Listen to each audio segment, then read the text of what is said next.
The vinyl banner went up on a Friday morning. I know because I was sweeping the street directly beneath it when they hung it. I watched two men in the Gua family's uniform, crisp gray jackets, little gold buttons, climb the ladder and unfurl the thing right over the entrance to the Imperial Hotel. White background, red characters, 14 feet wide. It said, "Congratulations to President Gua Jingchen and Miss Tang Yimin on their joyous union." I stood on the sidewalk in my orange vest, my broom in my hand, and I read every single character. Twice. Then I took out my phone and photographed it. Not because I was shocked. I had stopped being shocked 3 months earlier, the night I found the invitation tucked under Jingchen's laptop, his name and my sister's name printed together in gold ink, the wedding date circled in red. I photographed the banner because I had been documenting everything for 91 days, and this was simply the next item in the file. The file that was going to end both of their worlds. I need you to understand what that banner meant. Not as a symbol. As an accounting entry. Because when you strip away the red characters and the gold trim, what that banner really said was this: a man and a family had decided that the woman who built them, funded them, protected them, and quietly made them powerful, was worth less than the orange vest on her back. And they were going to announce it in public, at the most expensive hotel in the city, surrounded by every businessman and politician who had ever shaken hands with money that originally came from me. Stay with me. Because this is where it gets good. My name is Melissa. And for 5 years, I was the invisible engine of the Gua family's rise. Not metaphorically. Specifically. Concretely. In numbers that I eventually printed out and placed in a manila folder with a cover page.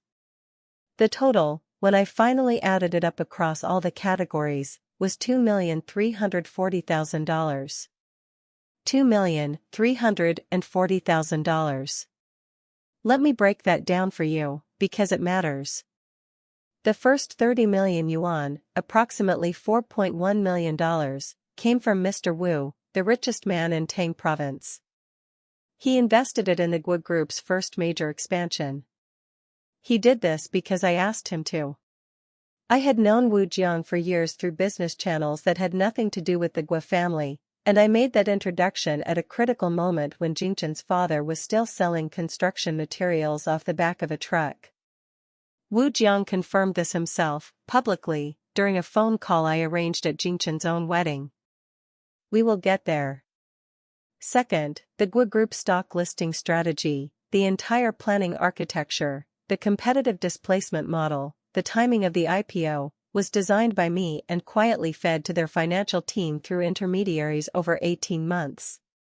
The team thought they were brilliant. They were reading my notes. Third, every major vendor contract the Gua Group signed in the 2 years before the wedding included a quiet word from me to the relevant decision-maker. A phone call. An email. Sometimes just a text that said, "I think you should meet him." Nobody called it consulting. They called it my being supportive. Nobody called it infrastructure. They called it what wives and fiancés do. Nobody called it debt. They called it love. That sentence. Remember it. It matters later. My father, Tang Jiehui, was a man who understood power the way most people understand furniture, as something that exists to support the people he already liked. When I was 6 years old, he divorced my mother and married a woman named Chen Shufan. My mother and I were relocated from the family's main residence to a 3-room apartment on the east side. When I was 22 and graduated at the top of my university class with a degree in economics and a minor in medicine, yes, medicine, and I will explain that later, my father called me into his office and told me he was sending me to practice outside. What that meant, stripped of the polite language, was that he wanted me out of the way while my half-sister Tang Yimin, Chen Shufan's daughter, 12 years younger than me, currently running errands for the family accountant, was groomed to inherit the Tang Group. He told me this was for my development. He told me this would make me stronger. He used the voice he saved for pastors and bankers. I said, "How long?" He said, "Until you prove yourself." I said, "What does proof look like?" He gave me a number of acceptable vague answers, and then his phone rang and the meeting was over. I was 22 years old. I went home, sat at the kitchen table, and opened a spreadsheet. People think revenge begins with anger. Mine began with a spreadsheet. Now here is what people do not know about me, and what my father, my sister, my ex-fiancé, and every person at that banner-hanging ceremony did not know. I am not a normal person. I say that not with arrogance, with accuracy. I have a condition that runs in my family that sharpens certain cognitive abilities to a degree that Western medicine does not have good language for yet. My memory is photographic. My pattern recognition, in business and in medicine, operates at a level that most people experience as something like magic, because they have never seen it work from the inside. I can read a pulse and know organ function the way a mechanic knows an engine by sound. I can read a market pattern and know trajectory the way a chess player knows the board from the opening move. My father saw these abilities as eccentricities, possibly as threats. He sent me away to sweep them under a rug. He sent me away to sweep streets. So I swept streets. And I counted. Every time I helped Wu Jiang restructure a deal, a quiet phone call on my lunch break, I noted the date and the approximate value. Every time I reached into my personal network to quietly smooth a vendor relationship for Jingchen, a text during a night shift, a recommendation passed through 2 intermediaries, I noted it. Every time I was mentioned at a family dinner as the one who went away to sweep streets, while Yimin was praised for doing the work I had trained her to do, I noted that too, though those entries had no dollar value, only weight. The weight accumulated over 5 years. By month 40, I had stopped feeling hurt and started feeling clear. The warning sign came on a Wednesday evening in March. I had finished a 12-hour shift and I was waiting outside the Tang family house to see my mother. The window in the main sitting room was open. I could hear Jingchen inside. He had arrived for dinner without telling me, talking to my father. His tone was the one he used when he wanted something. He was telling my father that he had been offered a remarkable opportunity. That the Temple Group, a global organization I will describe in more detail in a moment, was considering a trillion-yuan investment in Gua Group. He was asking for my father's endorsement. And my father said, in the voice I recognized from every difficult conversation of my childhood, "Don't worry. Yimin will handle the relationship with the Temple Group's representative. She has connections." I stood under that open window for approximately 90 seconds. Then I walked to my car. I sat in the driver's seat for 4 minutes without starting the engine. Then I started it. I drove home. I opened my laptop. I opened the spreadsheet. And I added a new column. It was labeled, "Timeline for Exit." What happened next, I had not planned. But I should have expected it. 2 weeks after the window conversation, Jingchen arrived at my apartment while I was making dinner. He set an envelope on the counter without looking at me. Inside was a dissolution of engagement document. Pre-signed by him. 2 places marked for my signature. He told me he had thought about it for a long time. He said we were not suitable. He said my father was going to give the Tang Group inheritance to Yimin, not to me, and that in his assessment this made me a liability. He said he still had feelings for me. He actually said the words "I still have feelings for you" while handing me a legal document, but that the gap between us had become too large. He said, "You are reduced to sweeping streets. I need a partner who matches where I am going." I looked at him for a long time. Then I said, "Our engagement contract is still valid. I will see you at the wedding." He stared at me. He said, "You don't mean that." I said, "I have already booked the Imperial Hotel. I look forward to it." Then I plated my dinner and sat down and ate it while he stood in my kitchen looking at the back of my head. That was their first mistake. They made 4 more. The second mistake happened at the Tang family shareholder meeting, 3 weeks later, when my father called a vote to name the Tang Group heir. I attended.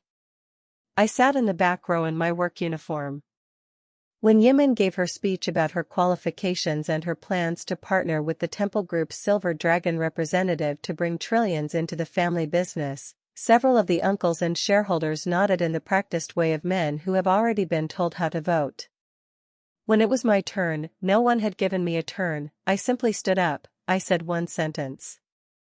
I said, if the wrong decision is made today, the Tang Group's stock price will fall sharply and the consequences will need to be addressed by whoever is sitting in the chair. Then I sat back down. My sister laughed. My stepmother told me to have some shame. My father shook his head. The vote proceeded. Yimin won unanimously. I waited until I was in the parking lot. Then I opened my phone and issued a quiet instruction to a team I had been assembling for 14 months. The instruction was simple: execute the position acquisition sequence for Tang Group's Class B shares. It took 11 minutes. Tang Group's market cap dropped by 90% in a single session. They thought my silence meant I had nothing to say. Every single night, I had been counting. Now I need to tell you about the Temple Group, because this is the part that almost no one understood until the very end. The Temple Group is, in the world of this story, an organization that operates across finance, medicine, military affairs, technology, entertainment, and several other domains simultaneously. It has representatives at the highest levels of every major government. Its founder, known publicly only as the Dragon Mother, was a legend. A myth. Some people doubted she existed at all. The Silver Dragon, the Temple Group's representative in our city, was a man of considerable local power who treated the Dragon Mother as a distant, theoretical deity he served at arm's length. I founded the Temple Group when I was 19 years old. I had been running it for 12 years while sweeping streets. I say this not to brag. I say it because the gap between what the Tang family, the Guo family, and all of their associates believed about me and what was actually true was the entire machinery of the story.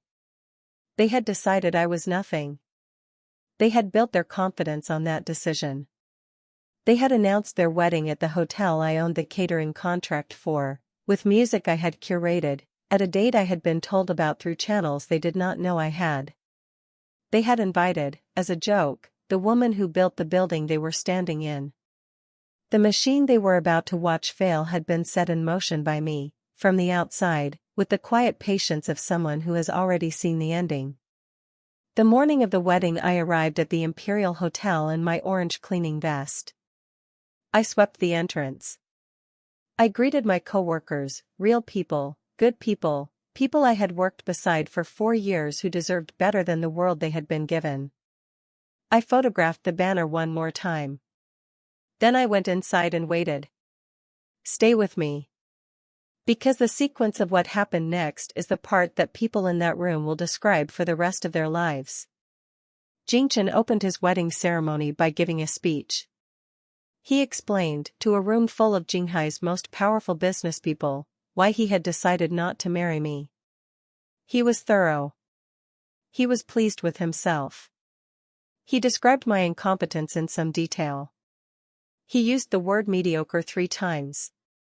He said, "Ladies and gentlemen, I cannot let my life's happiness be ruined by a woman who is going nowhere."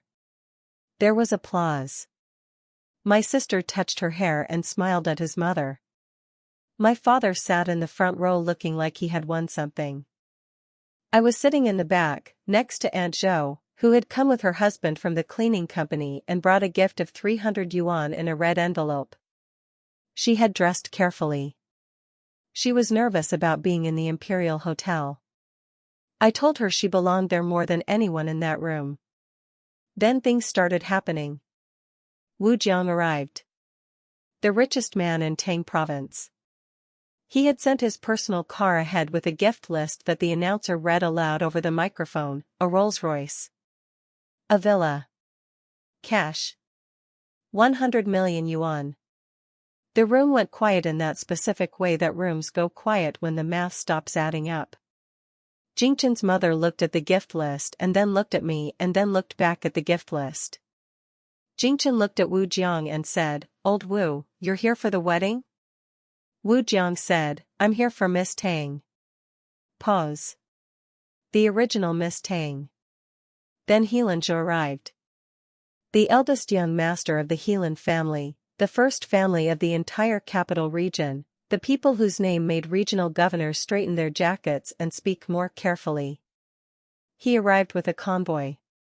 His gift list included 4 banks, an airline, a military factory, and approximately 40 billion yuan in real estate across 36 provinces. He walked directly past Jingchen, past Yimin, past my father, and stopped in front of me. He said, in a formal voice, "Heelan Zhe of the Heelan family presents himself to Miss Tang and requests the honor of becoming her husband." The room made a sound I cannot fully describe. What happened next, I had not planned. But I should have expected it. Jingchen, to his credit, did not simply collapse. He still had the silver dragon. He called him. The silver dragon arrived. His name was not important, only his borrowed authority, and Jingchen explained the situation and requested that the silver dragon demonstrate the power of the temple group's backing. The silver dragon put his hand on Jingchen's shoulder and told him not to worry. Then he looked at me and said, You have been causing problems. On behalf of the temple group, I am instructing you to kneel." I said, "You should call your headquarters before you finish that sentence." He did not call his headquarters. He repeated the instruction. I looked at him for a moment with the expression that very calm people use when they already know the outcome of a conversation, and then I said, "I founded the temple group. You are my employee. Would you like me to remind you of the terms of your employment, or would you prefer to call the main office yourself?" He called the main office. The woman who answered confirmed everything. The silver dragon sat down very slowly in the chair nearest to him, like a man discovering that the floor is lower than he thought. What happened next is what I want you to understand about the nature of real power. Real power does not shout. It does not threaten. It does not explain itself to people who have already decided what you are. Real power simply continues to be exactly what it always was, whether or not the room around it chooses to see it. For 5 years I swept streets. I administered a global organization from a lunch break phone. I rerouted $1 trillion investment from a man who thought he was my ex-fiancé's new godfather. I brought a room full of Jinghai's most powerful businesspeople to complete silence with a single sentence. I did all of this in an orange vest. That was their second mistake, believing that the clothes made the person. Their third was inviting me. Their fourth was the banner. Their fifth was the speech. In the days that followed, each consequence arrived separately, the way expensive things always break down, quietly, then all at once. The Tang Group stock did not recover. The silver dragon was recalled to headquarters for processing. Jingchen's trillion yuan temple group investment was officially withdrawn, by written notice, on the morning of what was supposed to be his wedding reception. I watched his mother make 14 phone calls in 40 minutes from across the hotel lobby. Each call lasted slightly less than the previous one. By the 6th call she had stopped talking and was just listening. My father's liver cirrhosis, the illness that 3 of Jinghai's most celebrated doctors had declared untreatable, had one cure. 1. The heaven-earth Xuanhuang needle technique, which belongs to my family's medical tradition and which I have practiced since I was 11 years old. My father knew this. At the wedding, when it became clear to him what I was, his first instinct was not to apologize. It was to ask for the cure. He stood up in that room and he said, in a quieter version of the voice he used for pastors and bankers, "Juju. I know I made mistakes. But I am your father." I looked at him for a long time. Then I said one sentence. I said, "I save the people I should save." Then I walked out of the Imperial Hotel, past the banner, which was still hanging, enormous and red in the afternoon light, and I got into my car. 3 weeks later, my half-sister Yimin came to see me at my apartment.